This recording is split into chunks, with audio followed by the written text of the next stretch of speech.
My dear friends, आज के इस लेक्चर में हम पढ़ेंगे गॉस एलिमिनेशन विथ पाइवोटिंग के बारे में। पिछले लेक्चर में हम डिस्कस कर रहे थे गॉस एलिमिनेशन मेथड के बारे में। वहां से दो अलग अलग पार्ट में हम वीडियो को बनाए थे, पार्ट 1 और पार्ट 2 करके, है ना। उसका क्लास आप लोग कर चुके होंगे आई थिंक। तो गॉस एलिमिनेशन विथ पाइवोटिंग जो है ये भी गॉस एलिमिनेशन मेथड से ही मिलता जुलता है, लेकिन उससे कुछ अलग पाइवोटिंग का कंसेप्ट इसमें लगता है। ठीक है, उसी के बारे में आज के इस क्लास में हम पढ़ेंगे। चलिए आज का लेक्चर में स्टार्ट करते हैं।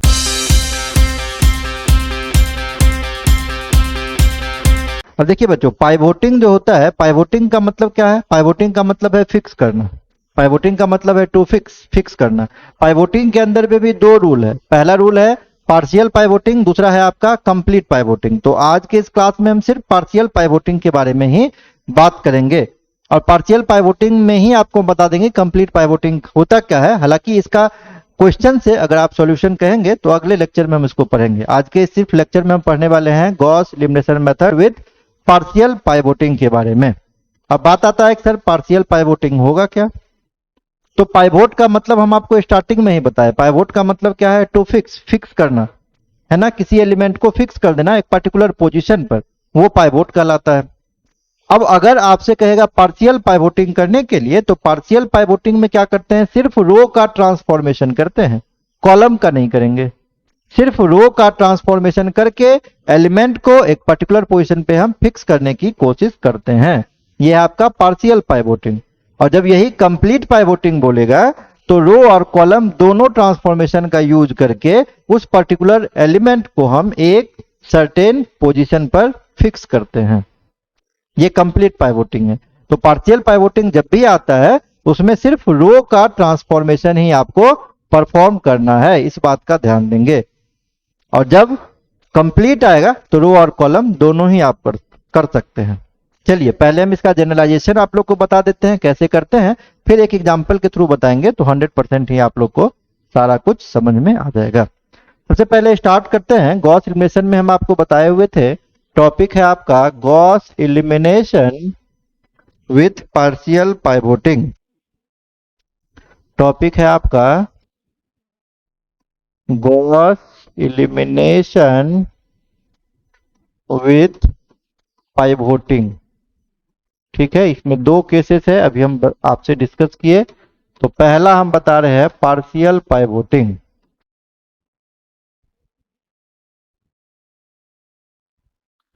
देखिए, let us consider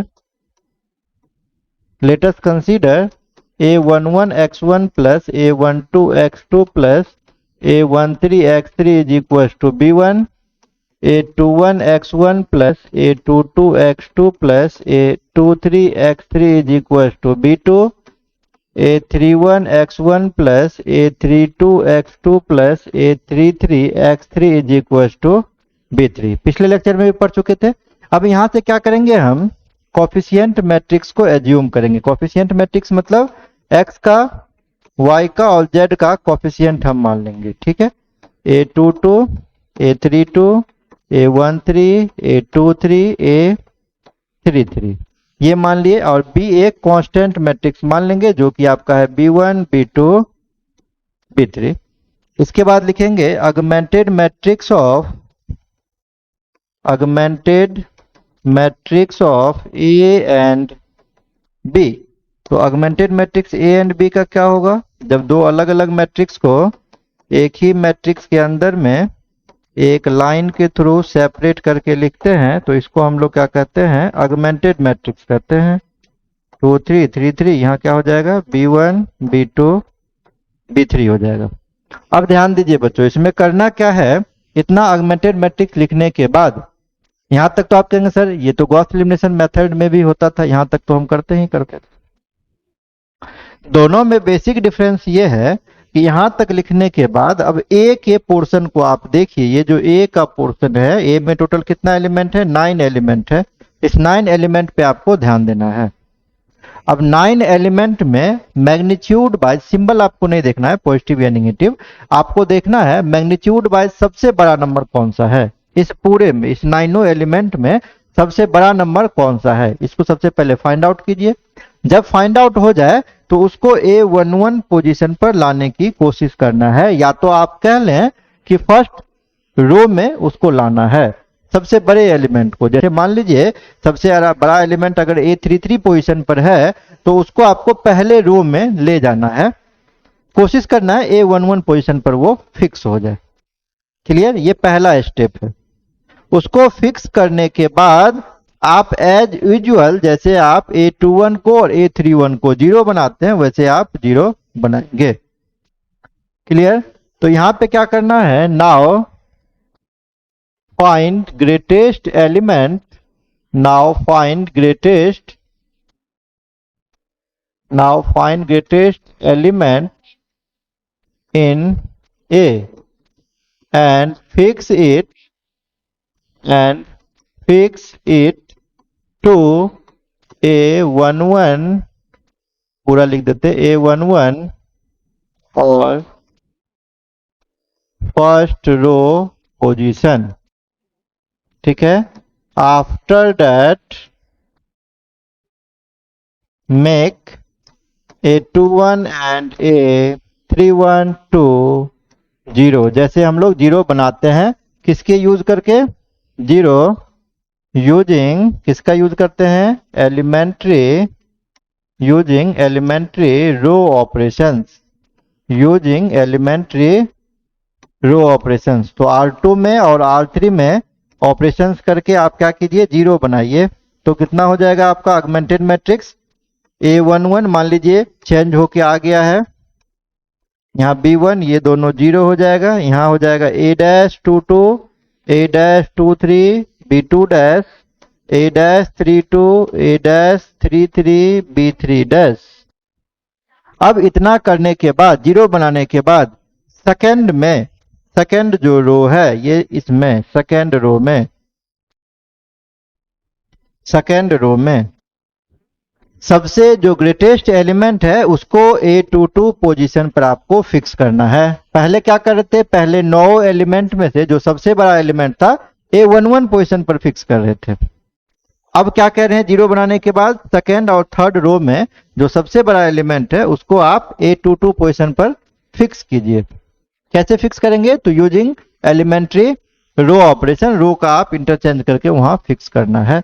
अगर बाय चांस किसी क्वेश्चन में फिक्स नहीं हो पा रहा है, जैसे सबसे ग्रेटेस्ट यहाँ पे नंबर है A-33 पे, अगर आप रो इंटरचेंज भी करेंगे तो A-23 पे ही जा पाएगा, बिना कॉलम एक्सचेंज के A22 पोजीशन पर उसको फिक्स करना मुश्किल है। तो आप वहीं तक छोड़ देंगे क्योंकि कॉलम तो करना नहीं है, इसमें सिर्फ पार्शियल पाइवोटिंग है, सिर्फ रो का ही इंटरचेंज करना है।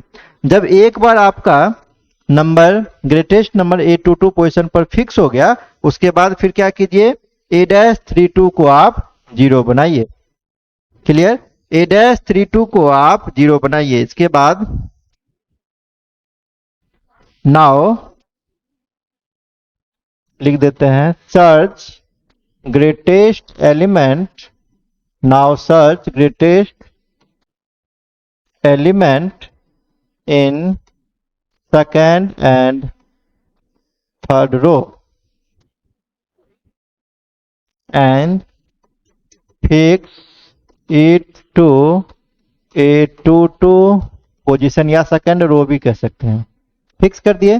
फिर से क्या करेंगे, आप R3 में एलिमेंट्री ऑपरेशन परफॉर्म करेंगे, किसके लिए, 0 बनाने के लिए।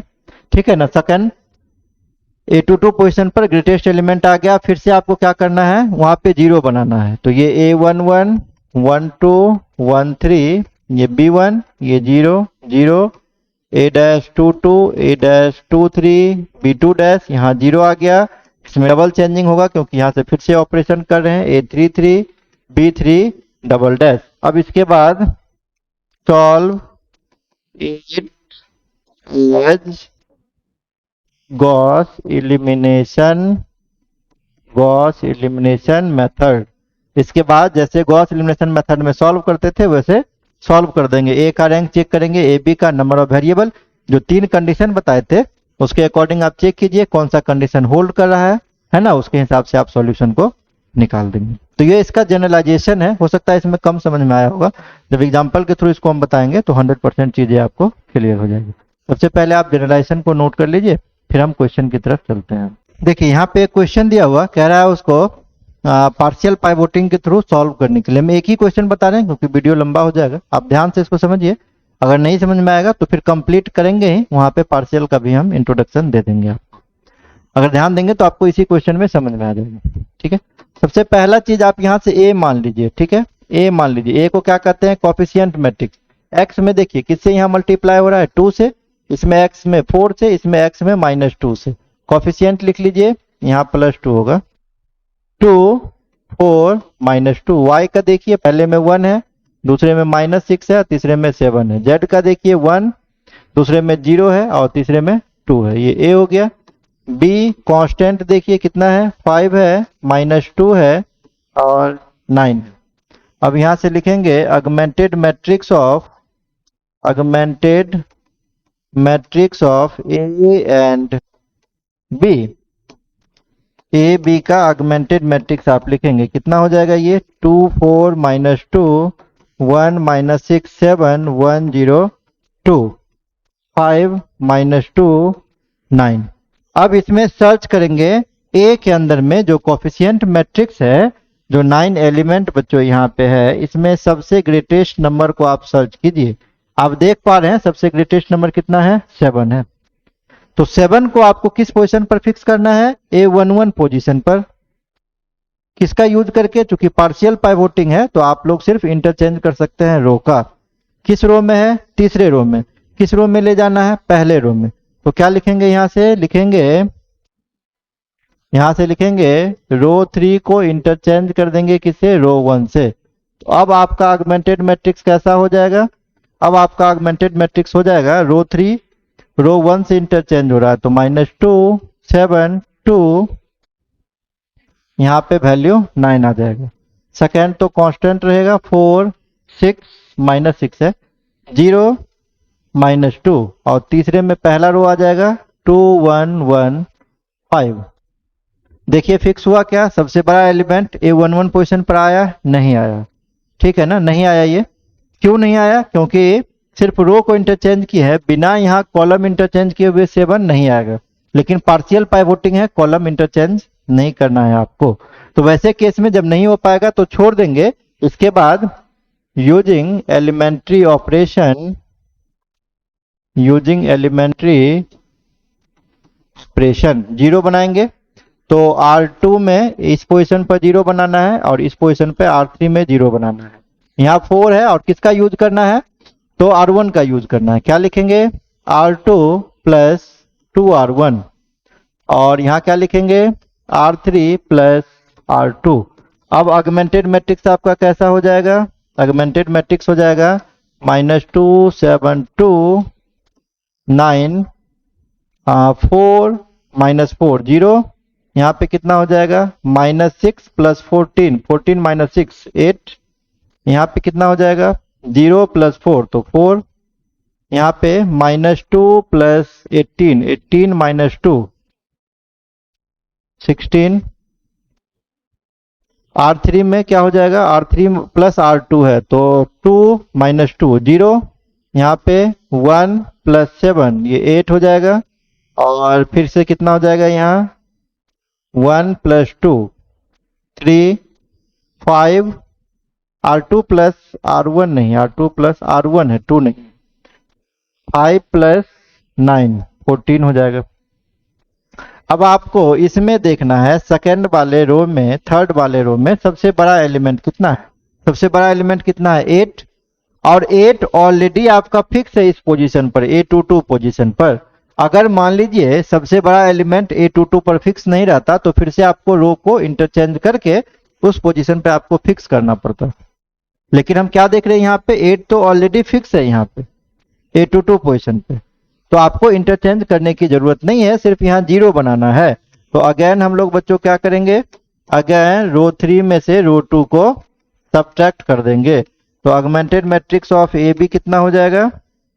-2 0 0 7 8 8 - 8 ये 0 2 4 और ये हो जाएगा 3 - 4 तो -1 9 16 14 - 16 तो -2 यहाँ से हो जाएगा। अगर हम यहाँ से ए का रैंक देखें, आप लोग निकालना जानते हैं सब आदमी, 3 है। ए बी का रैंक देखेंगे तो ये भी 3 है। अगर हम यहाँ से नंबर ऑफ वेरिएबल्स देखेंगे, ये भी कितना है, 3 है। तो तीनों आपस में इक्वल है, rank of A B, number of variable. कैसा इक्वेशन देगा, सॉल्यूशन देगा, ये यूनिक सॉल्यूशन देगा। ये आपका यूनिक सॉल्यूशन देगा। और कैसे लिखते हैं इसको, यहाँ से लिख दीजिए, since rank of A is equal to rank of A B is equal to number of variable, so system is consistent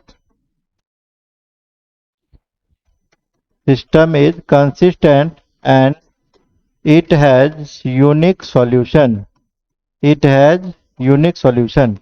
उसके बाद लिखिए नाउ सिस्टम बिकम्स है, जैसे गॉस एलिमिनेशन सॉल्व करते हैं, नाउ सिस्टम बिकम्स है, जैसे गॉस एलिमिनेशन सॉल्व करते हैं वैसे कर देंगे। पहले इक्वेशन में देखिए क्या है, coefficient -2x + 7y + 2z, -2x +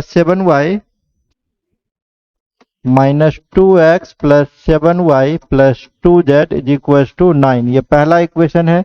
दूसरा में देखिए क्या क्या कोफिशिएंट बचा है, x तो 0 हो गया, 8x + 4y = 16, 8y + 4z = 16, ये सेकंड है। ये दूसरा इक्वेशन हो गया, 8y + 4z = 16। तीसरा क्या है, -z = -2, तीसरा है -z = -2। तो हम लोग क्या करते हैं, from equation 3 back substitution use करते हैं। फ्रॉम इक्वेशन 3 -z = -2, तो z का वैल्यू कितना हो गया, 2। ये पहला सॉल्यूशन हो गया। फिर से चलेंगे कहाँ, फ्रॉम इक्वेशन 2, इक्वेशन 2 से चलेंगे, क्या है, 8y + 4z = 16, तो 8y + 4z का वैल्यू कितना है, 2 = 16 है। तो ये आपका हो जाएगा 8y = 16 - 8, तो 8, तो y = कितना हो जाएगा, 8 से 8 कट जाएगा तो 1, y = 1। ये दूसरा सॉल्यूशन हो गया। फिर से चलेंगे फ्रॉम इक्वेशन 1, इक्वेशन 1 क्या है, इक्वेशन 1 है -2x + 7y + 2z = 9, तो -2x + 7y कितना है, 1, z कितना है, 2 = 9, -2x = 9 - 4 - 7, तो 9 माइनस कितना हो गया, ये 11, -2 x = 1, ये आपका फाइनल सॉल्यूशन हो जाएगा। x1, y1 और z1, ये फाइनल सॉल्यूशन।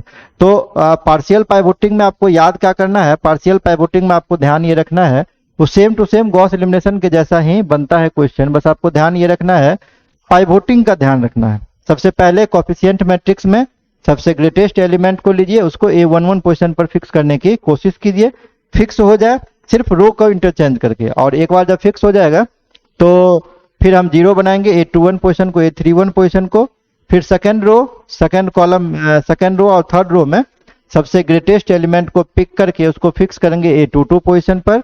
एक बार फिक्स हो गया, A32 को 0 कीजिए, फिर जैसे सॉल्व करते हैं गॉस एलिमिनेशन को वैसे क्वेश्चन को आसानी से सॉल्व कर लेंगे। क्लियर, चलिए इसको आप नोट कर लीजिए। फिर अगले लेक्चर में जब हम कंप्लीट पाइवोटिंग पढ़ाएंगे तो वहाँ 1-2 पार्शियल पाइवोटिंग का और क्वेश्चन हम ले लेंगे, ताकि आपको और ज्यादा वो क्लियर हो जाए। या एक ही क्वेश्चन लेंगे, उसको हम पार्शियल से भी बना के दिखाएंगे, कंप्लीट से भी बना के दिखाएंगे। आप किसी भी मेथड से आप बनाएंगे क्वेश्चन को, आंसर कभी भी चेंज नहीं होगा, बस एक ही क्वेश्चन को बनाने का अलग अलग तरीका है। नॉन होमोजीनियस में ही बहुत सारा मेथड हम आपको लिखवाए थे शुरुआत में, अभी बताए नहीं है, उसको 1 बाय 1 बता रहे हैं। क्रेमर्स रूल है, गॉस एलिमिनेशन है, पाइवोटिंग आज पढ़ रहे थे, एलयू डिकम्पोजिशन मेथड है, गॉस जॉर्डन मेथड है, बहुत सारा मेथड है। किसी भी मेथड से आप बनाएंगे ना तो सॉल्यूशन जो है वो वेरी थोड़ी करेगा, सॉल्यूशन तो एक ही आना है, बनाने का तरीका बस अलग अलग हो सकता है।